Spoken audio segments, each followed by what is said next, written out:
তো বকাবকি করে না, ভালোবেসে ভাত খাওয়াতে হবে, ঠিক আছে?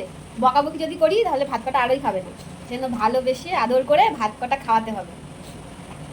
তো কিভাবে আমি ভালোবেসে ভাত কটা খাওয়াচ্ছি সেটাই দেখতে থাকো, ভিডিওটা দেখতে থাকো, তাহলে বুঝতে পারবা যে আমি তোমাকে এখন ভাত খাওয়াচ্ছি। হ্যাঁ, তোমার আর খেতে ইচ্ছা করছে না, তাই তো?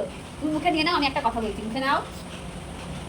এই যে এর মধ্যে তুমি কি কি দেখতে পাচ্ছ? এর মধ্যে তুমি ভাত দেখতে পাচ্ছ, আর কি আছে, ডাল দেখতে পাচ্ছ, তাই তো?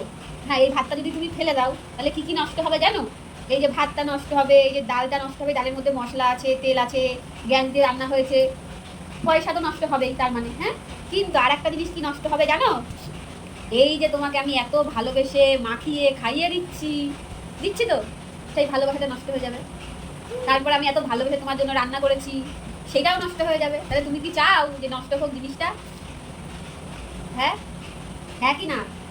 তাহলে খেয়ে নাও, সব কটা ভাত খেয়ে নেবা গুড় গালের মতো, আমি খাইয়ে দিচ্ছি, আর খেয়ে নিবা, নষ্ট করতে হয় না মা ভাত, ঠিক আছে?